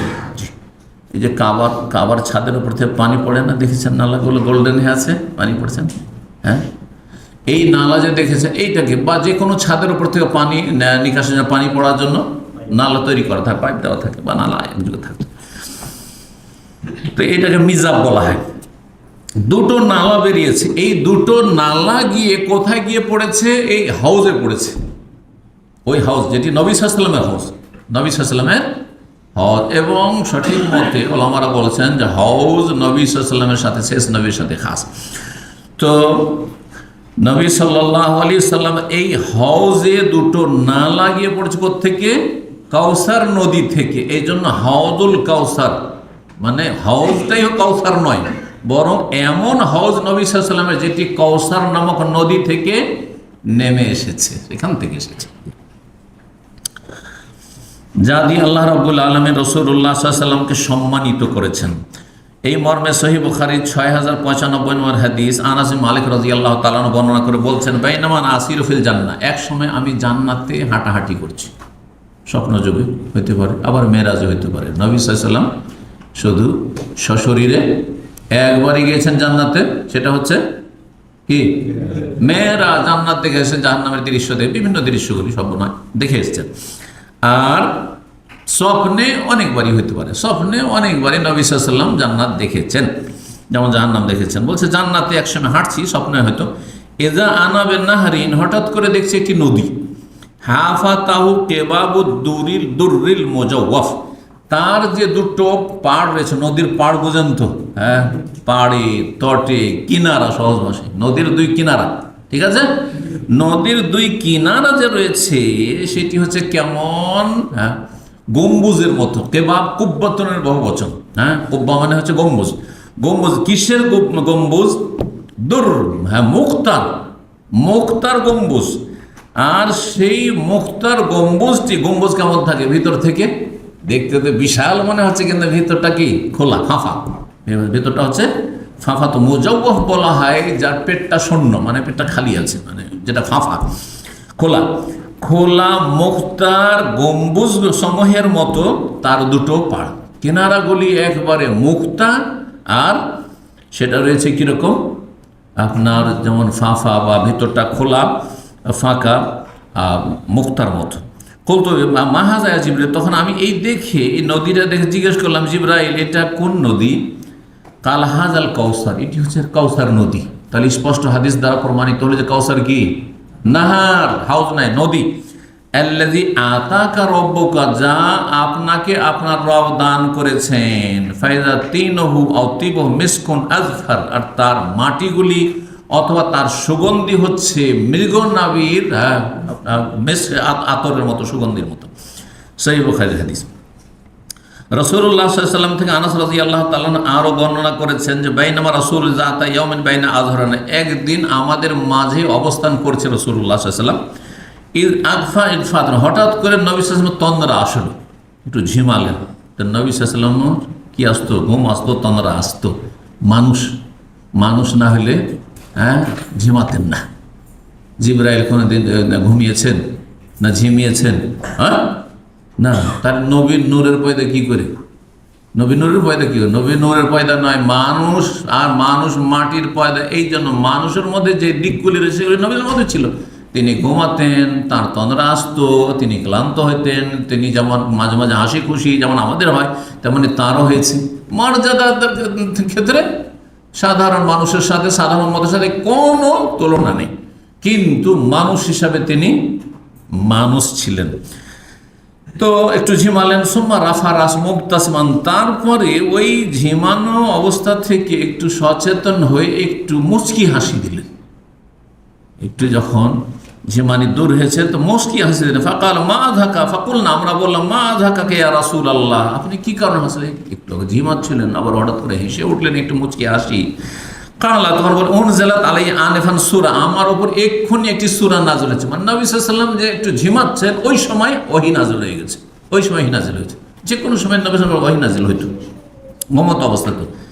তারপরে পড়লেন বিসমিল্লাহির রহমানির রহিম সহ ইন্না আতাইনাকাল কাউসার ফাসাল্লি লিরাব্বিকা ওয়ানহার ইন্না শানিআকা হুয়াল আবতার। সুম্মা কাল, তারপর জিজ্ঞেস করলেন নবী সাল্লাল্লাহু আলাইহি ওয়াসাল্লাম আতাদুরুনা মাল কাউসার, তোমরা জানো কাউসারটা কি? ফাকুন আল্লাহু ওয়া রাসূলুহু আলাম, বললাম আল্লাহ এবং রাসূল তা বেশি জানেন। কাল ওর ফাইন্নাহু নাহরুন, সেটি হচ্ছে একটি নদী। ওয়াদা নিহে রব্বি আজ্জা ওয়াজাল, মহান আল্লাহ আমার সাথে ওয়াদা করেছেন আমাকে দেবেন। কি সেটি? তাহলে কাউসার নাহর, নদী সেটি। আলাইহি খায়রুন কাসীর, তাদের অজস্র কল্যাণ রয়েছে।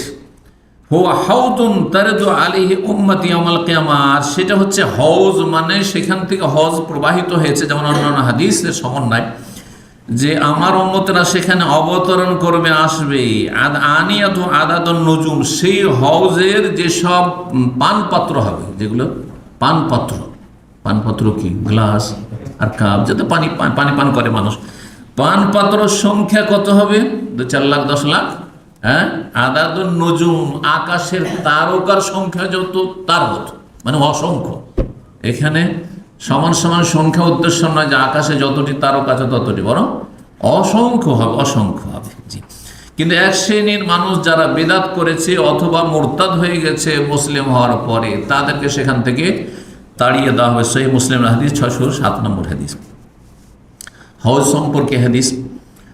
সম্পর্কে যদি একটি হাদিস শোনাই, সময় স্বল্পতার জন্য আমরা সংক্ষেপ করছি।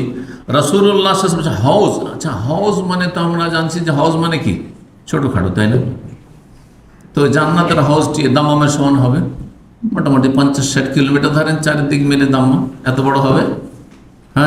হইতে পারে না? বেশি বলে দিলাম তো বড়। সৌদি আরবের সমান হবে,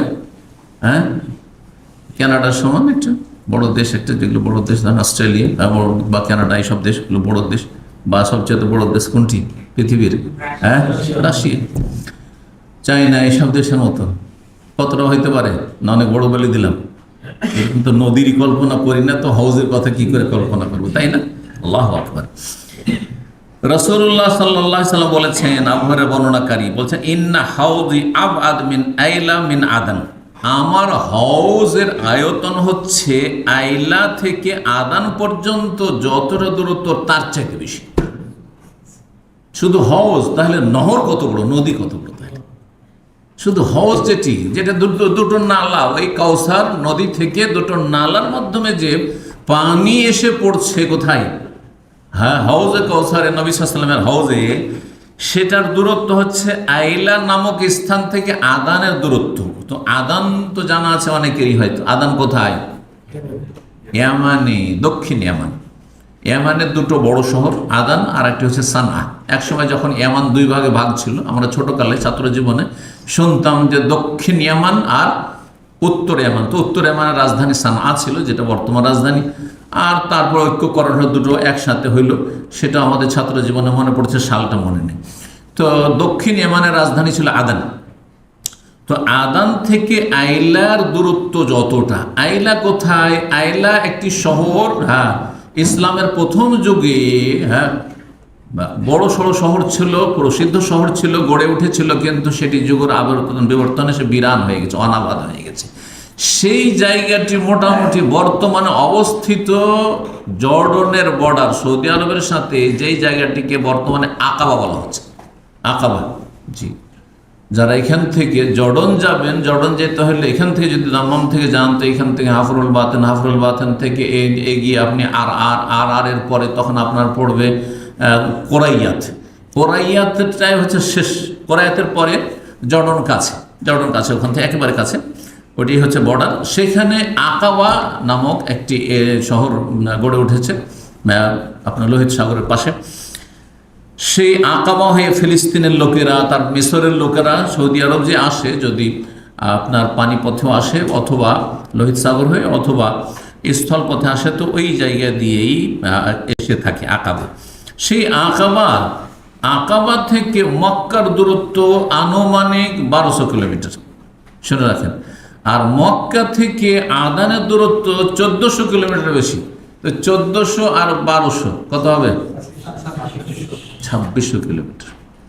নবী সাল্লাল্লাহু আলাইহি ওয়াসাল্লামের যে হজ, সেটা এই 2600 কিলোমিটারেরও বেশি তার আয়তন। আবাদ বলা হচ্ছে, এর চাইতে বেশি। কতটা বেশি আল্লাহর বলেন বেশি জানেন।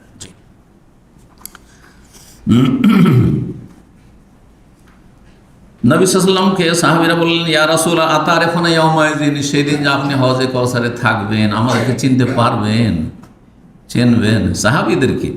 তো বলছেন যে না, তোমাদেরকে চিনবো, আমার উম্মতকে চিনবো। কি দিয়ে বলছেন?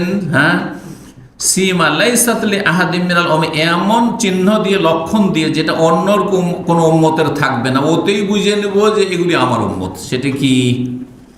গোর্রাম মুহাজ্জালিনা মিন আসারিল ওযু, ওযুর লক্ষণে, ওযুর আলামতে 5টি অঙ্গ চমকিবে।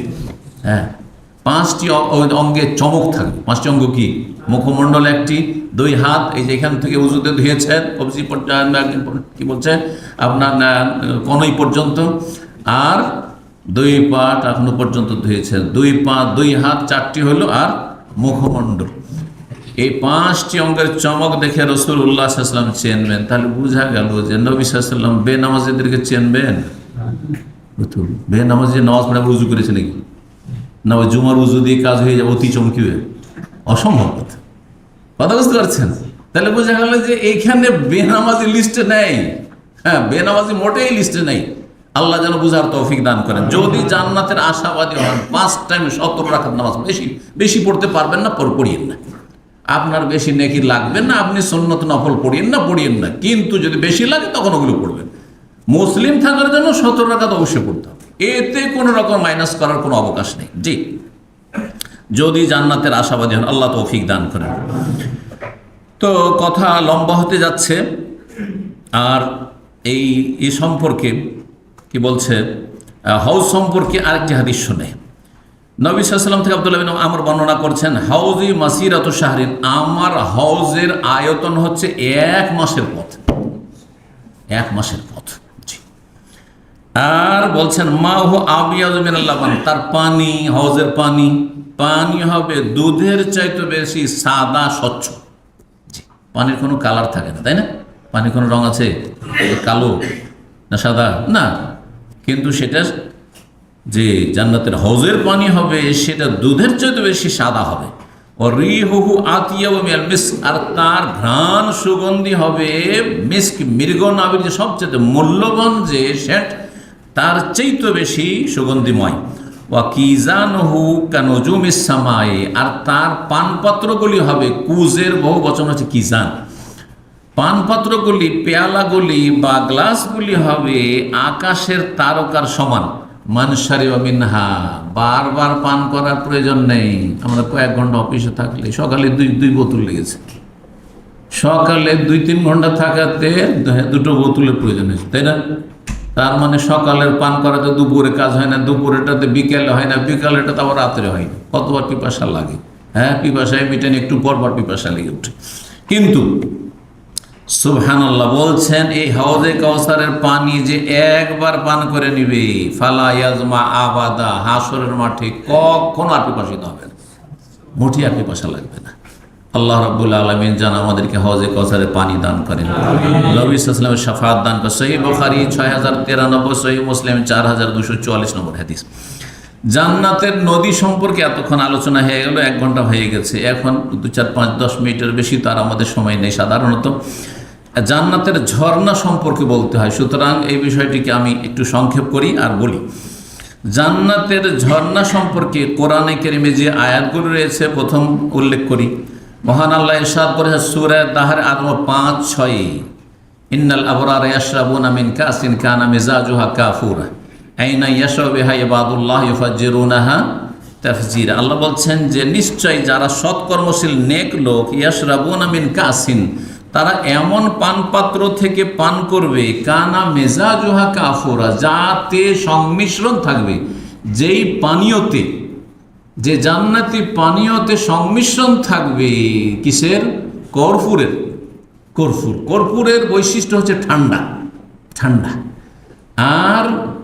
আর একটি আসছে সালসাবিল, সেটা হবে কিসের? বা মেজাজুহু মিন তাসনিম, সেটি তাসনিম, সেটা জঞ্জাবিল, তাতে কি থাকবে? কানা মেজাজুহা জঞ্জাবিল। জঞ্জাবিল মানে এটা জানা আছে, কারণ এটা এখন পর্যন্ত জঞ্জাবিল বলে মার্কেটে খরিদ করছেন। কি? আদা। আদার বৈশিষ্ট্য কি? গরম। আদার মধ্যে হিট আছে। 2 রকমের পানীয় আল্লাহ দেবেন। মানুষ প্রাকৃতিকভাবে দুটোই পছন্দ করে, ঠান্ডাও পান করতে পছন্দ করে, আবার গরম, কখনো চা তো কখনো জুস, তাই না? হ্যাঁ, কখন আপনার কি বলছে ওগুলোকে আমরা পান করি মাঝে মাঝে, কিন্তু আপনার ঠান্ডা যে পান করা হয় লস্যি। হ্যাঁ, লস্যি, জি হ্যাঁ। তো আল্লাহ বলছেন যে নেক লোকেরা পান করবে এমন পানপাত্র থেকে যাতে সংমিশ্রণ থাকবে কর্পূরের। আইনানি, এমন সেই ঝর্ণা হবে, ইয়াশরাবু বিহা ইবাদুল্লাহ, আল্লাহর বান্দারা সেখান থেকে পান করবে আর নিজের ইচ্ছা মতো সেটাকে প্রবাহিত করবে। এই একটি হয়ে গেল। দ্বিতীয় হচ্ছে আল্লাহ বলছেন আর এক ধরনের ঝর্ণা হবে, ফিহা তুসাম্মা সালসাবিলা, যার নাম হচ্ছে সালসাবিল, যার নাম হচ্ছে সালসাবিল। সূরা দাহরের 17 থেকে 18 নম্বর আয়াত। এই সালসাবিল ঝর্ণাতে যেই পানি রয়েছে বা যে পানীয়, সেটাতে সংমিশ্রণ থাকবে কিসের? সেটাতে থাকবে আপনার আদার থাকবে সেটাতে। আর আল্লাহ রাব্বুল আলামিন সূরা মুতাফফিফিন আয়াত নম্বর 22 থেকে 28 বলছেন যে আয়াতগুলি জান্নাতীদের নিয়ামত সম্পর্কে, পানীয় নিয়ামত সম্পর্কে। মেজাজুহু মিন তাসনিম, তাতে সংমিশ্রণ হবে তাসনিম নামক ঝর্ণা থেকে। এই তাসনিমটা কি? আইনান, এমন ঝর্ণা হবে, ইয়াশরাবু বিহাল মুকাররাবুন, যেখান থেকে আল্লাহর নৈকট্য প্রাপ্ত বান্দারা শুধু পান করবে, সবাই নাই। যারা জান্নাতে যাবে তারা 3 ক্যাটাগরির হবে। সূরা ফাতির আল্লাহ বলেছেন জান্নাতীরা 3 রকমের হবে। এক দল হবে মুকাররাবুন, হ্যাঁ, এরকম সূরা ওয়াকিয়াত বর্ণনা করা হয়েছে। আর এক দল হচ্ছে যারা হচ্ছে নেক লোক, হ্যাঁ, আবরার, নেক মানুষ, কিন্তু তারা আল্লাহর নৈকট্য প্রাপ্ত। এরকম যারা ফরজের পরে নফলও আদায় করেছে, হারাম নাজায়েজ থেকে তো বেঁচেছে, মাকরুহ অপছন্দনীয় সন্দেহ থেকে বেঁচেছে, এরা মুকাররাবুন। হ্যাঁ, যাদের নফল আমলের পাহাড় রয়েছে, এরা হচ্ছে মুকাররাবুন। যাদের আর সবচেয়ে বড় ঈমান হচ্ছে, সবচেয়ে বড় আমল হচ্ছে অন্তরের আমল, যেটা দেখা যায় না, আল্লাহ দেখছেন সেটা, এটার ভিত্তিতে। দ্বিতীয়টার মাঝামাঝি হয়ে গেল আবরার নেক লোকেরা। আর তৃতীয় ক্যাটাগরি হচ্ছে যে দুনিয়াতে তারা তৌহিদ ঠিক ছিল, হ্যাঁ, বড় শিরক বড় কুফরিতে ছিল না, কিন্তু বিভিন্ন পাপ করেছে আর সেগুলির কাফারা কিছু হয়ে গেছে, দুনিয়াতে ধাক্কা খেয়েছে, না হলে কবরে শাস্তি আযাবের সম্মুখীন হয়েছে, আর তারপরে জান্নাত পেয়ে গেছে। এই তিন ক্যাটাগরি জান্নাতি হবে, তিন শ্রেণীর জান্নাতি হবে। আপনি কোন শ্রেণী জান্নাতি হতে চান সেটা সিদ্ধান্ত আপনার। আল্লাহ রাব্বুল আলামিন যেন আমাদেরকে সঠিক সিদ্ধান্ত নেওয়ার তৌফিক দান করেন, ভালো আমলের তৌফিক দান করেন। এই জান্নাতের ঝর্ণাগুলি সম্পর্কে আরো আয়াত রয়েছে, যেমন সূরা হিজর আয়াত 45 আল্লাহ বলছে ইন্নাল মুত্তাকিনা ফি জান্নাতি ওয়া আয়ুন, যারা আল্লাহ ভীরু পাপমুক্ত থাকার চেষ্টা করে তারা বহু বাগান বিশিষ্ট জান্নাতে অবস্থান করবে, এবং আয়ুন বহু ঝর্ণা বিশিষ্ট জান্নাতে অবস্থান করবে। আয়ুন আইনের বহু বচন। এইরকমই আয়াত রয়েছে সূরা মুরসালাতের 29 পারা আয়াত নম্বর 41, ইন্নাল মুত্তাকিনা ফি যিলালি ওয়া আয়ুন, নিশ্চয় আল্লাহ ভীরুরা তারা অবস্থান করবে ছায়া, বহু ছায়া বিশিষ্ট জান্নাতে। ওখানে জান্নাত রয়েছে বাগান বিশিষ্ট, আর এখানে রয়েছে জেলাল, জিল্লুনের বহু বচন, বহু ছায়া বিশিষ্ট জান্নাত, আয়ুন আর বহু ঝর্ণা বিশিষ্ট জান্নাতে। ইমাম সাদি রাহিমাহুল্লাহ বলছেন আয়ুনুন জারি মিনাস সালসাবিল ওয়ার রাহিক, জান্নাতে যে ঝর্ণাগুলি প্রবাহিত রয়েছে সেগুলি সালসাবিল আর রাহিক ওয়া গায়রিহিমা, এছাড়াও বহু ঝর্ণা রয়েছে। আল্লাহ রাব্বুল আলামিন বলেছেন, যেগুলো বলেছেন সূরা রহমান 50 রয়েছে ওয়ালিমান খাফা মাকামা রাব্বিহি জান্নাতান ফাবিআইয়ি আলাই রাব্বিকুম তুকাযিবান, যারা রবের সামনে দাঁড়িয়ে হিসাব দিতে হবে, জবাবদিহিতে হবে, এটা ভয় রেখে দুনিয়াতে জীবনযাপন করেছিল, চলেছিল, পাপ থেকে বেঁচেছিল, তাদের জন্য কি রয়েছে? স্পেশাল দুটো জান্নাত রয়েছে, জান্নাতের বাগান রয়েছে। ফিহিমা আইনানি তাজরিয়ান, সেই দুটো জান্নাতে, স্পেশাল জান্নাতে দুটো ঝর্ণা প্রবাহিত হবে। আইনানে, আইন মানে ঝর্ণা, দুটো ঝর্ণা প্রবাহিত হবে। এই ঝর্ণাগুলি সম্পর্কে ইমাম সামআনি বলছেন একটি হচ্ছে তাসনিম আর একটির নাম সালসাবিল। ইমাম হাসান বসরি রাহিমাহুল্লাহ বলছেন ইহদাহুমা ইউকালু তাসনিম, একটির নাম তাসনিম আর একটির নাম সালসাবিল। এই ঝর্ণাগুলি যে সূরা রহমানে আল্লাহ রাব্বুল বলেছেন, কোরআন এবং হাদিস সবগুলিকে একসাথে সমন্বয় করলে দেখা গেছে যে জান্নাতে যে ঝর্ণাগুলি, সেই ঝর্ণাগুলি তিন রকমের। এক হচ্ছে এমন ঝর্ণা যেই ঝর্ণাগুলি থেকে শুধুমাত্র মুকাররাবুন, যারা আল্লাহ নৈকট্য প্রাপ্ত, আল্লাহ রাব্বুল আলামিনের যেসব বান্দারা, তারা যেমন আম্বিয়া রসুলগণ, তারপরে সিদ্দিকিন, আর তারপরে সোহাদা, আর তারপরে যারা ওলামায়ে হক, হ্যাঁ, এইরকম যাদের বৈশিষ্ট্য রয়েছে তাদেরকে আল্লাহ সেখান থেকে দেবেন। তার সাথে আমল, শুধু এলম থাকলে হবে না, এলমের অনুযায়ী আমল ইত্যাদি। আর তারপরে বলছেন যে এমন পানি সেটা হবে, পানীয় হবে যে সিরফান গায়রা মখলুত, যাতে কোনো কিছুর সংমিশ্রণ থাকবে না।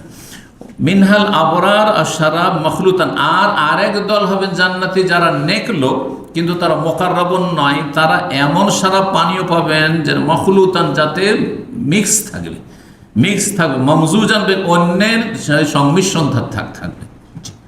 যেমন দুনিয়াতে একটা হচ্ছে খাঁটি জুস, একেবারে আপনাকে, তাতে কোনো আইসও দেয়নি, সুগার চিনিও দেয়নি, আর কোনো কিছু দেওয়া হয়, পানিও দেয়নি, একবারে, ঠিক না? আর একটা ওটার নামও জুস, কিন্তু ওতে কী দেওয়া হয়েছে? নাম কস্তে একটু ফ্রুট দিয়ে দেওয়া হয়েছে, তাহলে আর তারপরে বাকি হতে পানি আছে, সুগার আছে, আর আইস দিয়ে টেস্টি করে দিয়েছে, কিছু একটা গ্রাম দিয়ে দিয়ে যাও, খুব মজা লাগছে। জি, ওই রকম। তো এটা বোঝানোর জন্য শুধু এটা ভাবিয়েন না যে হয়তো ভেজাল কোনো কিছু হবে দুনিয়ার মতো, দুনিয়াতে তো ভেজাল আর ভেজাল, ঠিক না? জি, কিন্তু তুলনা আর কি, মুকাররাবুনদের যে পানি হবে সেটা অন্যান্যদের তুলনায় আরও বেশি উৎকৃষ্ট। তো এই তিনটি ঝর্ণার একটি ঝর্ণা হচ্ছে আইনুল কাফুর, একটি হচ্ছে কাফুরের ঝর্ণা, এমন ঝর্ণা আর পানি যাতে কর্পূরের সংমিশ্রণ থাকবে। ইন্নাল আবরার ইয়াশরাবুনা মিন কাসিন কানা মিজাজুহা কাফুরা, সূরা দাহরের আয়াত।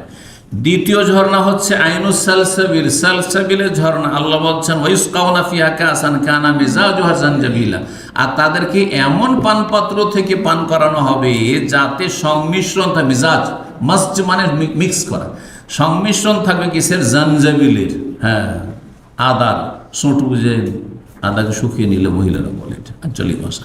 সেই আদা আইনার এমন ঝর্ণা ফিহা, তাতে থাকবে, যে এই ঝর্ণার নাম হচ্ছে তোসাম্মা সালসাবিলা। সালসাবিল নামকরণ হয়েছে তার সূরা দাহরের 17-18-তে। তাহলে দুটো ঝর্ণার কথা হয়ে গেল। তৃতীয় ঝর্ণা হচ্ছে তসনিম। তৃতীয় ঝর্ণা হচ্ছে তসনিম। এই তসনিম ঝর্ণা সম্পর্কে মহান আল্লাহ বলছে, ইন্নাল আবরার লাফি নাইম, নেক লোকেরা নিয়ামতে বসবাস করবে। আলাল আরাইকি ইয়ানজুরুন, নিজের নিজের আসনে বসে, সোফাতে বসে, দুনিয়ার সোফা নয়, জান্নাতের সোফা। আরাইকা, আরিকাতুন বহু বচন, আসনে বসে ইয়ানজুরুন, একে অপরের দিকে তাকাবে। দেখেন মজলিসে যখন ড্রয়িং রুমে মেহমানরা আসে, মেহমানের পাশে বসে গল্প করা অত মজা ধরে না, ওর দিকে তাকাইতে হয়, না হলে ওকে আপনার দিকে তাকাইতে হয়, আর পুরোটা দেখতে পাচ্ছেন না। তাই সেজন্য বাড়ির মানুষ যদি জ্ঞানী গুণী শিক্ষিত হয়, আর মেহমানরাও যদি একটু জ্ঞানী হয়, তাহলে কী করে, মুখোমুখি বসে। আর কিছু কিছু মেহমান আছে, ওদের জ্ঞান বুদ্ধি কম, এখানে একটু দিনই মাসলাও, ফিকহি মাসলাও শিখিয়ে দিই। জ্ঞান বুদ্ধি এমন কম, এমন জায়গায় সোফাতে বসবে যাতে করে ভিতর মহল নজরে আসে। গেটটা খোলা আছে আর এইভাবে বসে আছে, গেটের ওই দিক থেকে যাতে মহিলা একটু পারাপার বাই চান্স করলে যাতে দেখতে পায়। এদের জ্ঞান বুদ্ধি উচিত। আপনি যখন মেহমান হয়ে গেছেন, বাইরের মানুষ, তাই এমন জায়গায় বসবেন যেখানে বাড়ির গেটটা বা ভিতর মহলের গেটটা পেছন দিকে থাকে বা একটু সাইডে থাকে, যাতে সরাসরি নজরে না আসে।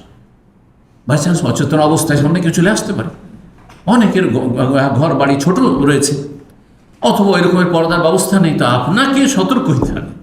এই বিষয়গুলি অনেক দিনই ভাইয়ের আমাদের খেয়াল করেন না। গিয়ে যেখানে ইচ্ছা সেখানে একটা জায়গায় বসে গেল না, যেখানে ইচ্ছা সেখানে বসবেন না। আমি এই বিষয়গুলো খুব খেয়াল করি। এই আপনার বাহারানি গিয়ে একদিনই ভাই মাশাআল্লাহ বাহারানি হয়েছে নাগরিক, ছাড়বে না, তার বাসাতে গেলাম, কিন্তু গিয়ে দেখি সোফাগুলো এমন বসে আছে যে কিছু সোফা আছে ওখানে, এবার যেটা মানে মেহমানের জন্য এরকম হয়তো আছে, অথবা স্পেশাল একটা শুধু, একটা মানে বড় মেহমানের জন্য একটাতে বসবে শুধু, যেহেতু আশেপাশে কেউ যাতে করে না বসে।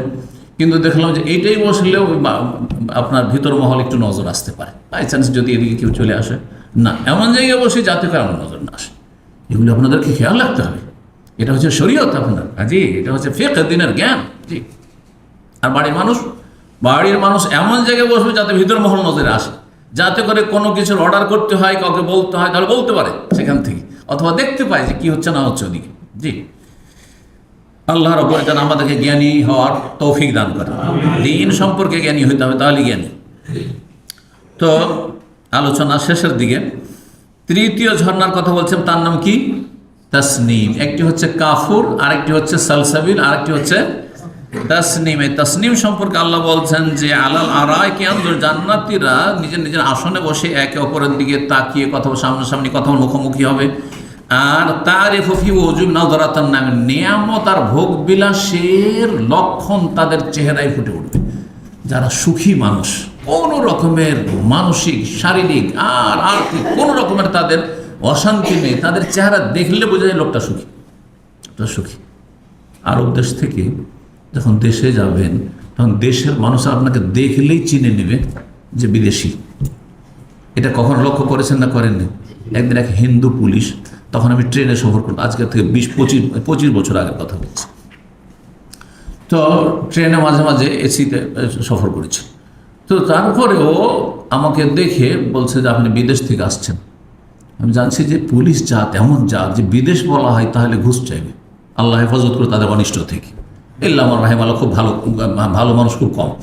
তো আমি বললাম আপনি বুঝলেন কী করে যে আমি বিদেশ থেকে আসছি? আমি তো দিল্লি থেকে হইতে পারে, আমি তো ওই রাজধানী থেকে আসছি, হইতে পারে। বলছে না না না, আপনার চেহারাই বলছে আপনি বিদেশি। হ্যাঁ, আপনার চেহারাই বলছে আপনি বিদেশি। একটা সপ্তাহ থাকার পরে যারা এইখানে আরামে চাকরি করছেন তারা দেশে গেলে কালো হয়ে যায়, আর যারা এইখানে রোদরে চাকরি করছেন এটাও জেনে নেন, যারা রোদরে বাতাসে এখানে কষ্টে চাকরি করছেন তারা দেশে গেলে খেয়ে দিয়ে মোটা সোটা লাল হয়ে আসে।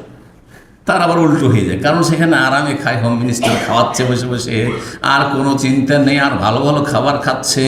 আর এখানে তো শুধু তাড়িয়ে নিয়ে বাড়িয়েছে মুদির আর ফোরম্যান আর সুপারভাইজাররা, শুধু ধাক্কাই খেতে থেকেছে আর কষ্ট পেয়ে থেকেছে রোদ্রে। তো ওদের চেহারাগুলো দেশে গেলে সুন্দর হয়ে যায়, যারা রোদে কাজ করে তাদের। কিন্তু যারা এখানে অফিসিয়াল কাজগুলো দেশে গেলে 1 সপ্তাহ পরে তাদের চেহারা অন্যরকম কালো এসছে। ও শেখ আপনি কালো হয়ে গেছেন দেশে, কতকে বলে, কথা সত্য নয়? জি হ্যাঁ। তো চেহারা দেখলে বোঝা যাবে যে আরে কত যে সুখে আছে জান্নাতীরা। নজরাত নাইম, নিয়ামতের সজীবতা চেহারাতে ফুটে উঠবে, ভোগবিলাসের সজীবতা। ইউসকাউনা মিন রাহিকি মখতুম, এমন জান্নাতি সুধা মদ পান করানো হবে, রাহিক মখতুম, যা মোহরাঙ্কিত থাকবে, মোহর মারা থাকবে। দেখেন এই বোতল যদি খোলা থাকে তো জ্ঞানী মানুষ কখনো খাবে না, কি জানি কি ভরে রেখেছে, কে খুলে দিই, তাই না? যদিও পানি ভর্তি থাকে কিন্তু বোতলটা খুলতে গিয়ে দেখছে আরে খোলা, না খাবো না।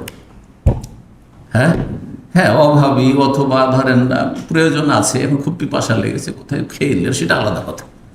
কিন্তু যদি একটু সামান্য সন্দেহ হয়, নিজের অফিসে আছে সেটা আলাদা কথা, কিন্তু এখানে রাখা আছে, কি জানি কে কি অবস্থায় কি করেছে না করেছে, না না মোটেই খাবো, তাই না? মখতুম, সেই জান্নাতের মোহর মখতুম থাকবে, মোহরাঙ্কিত থাকবে, যে মোহর মারা থাকবে। খেতাম মিস্ক, আর শেষখানে পানি পান করার পরে বোঝা যায় যে এতে একটু গন্ধ আছে। পানি পান করার সময় কিন্তু বোঝা যায় না খুব একটা, তাই না? তো জান্নাতের পানি যখন পান করবেন তখন শেষখানে যে ঘ্রাণটি আসবে সেটা কিসের? মিস্কের, মৃগ নামের সুগন্ধের ঘ্রাণ আসবে। জি।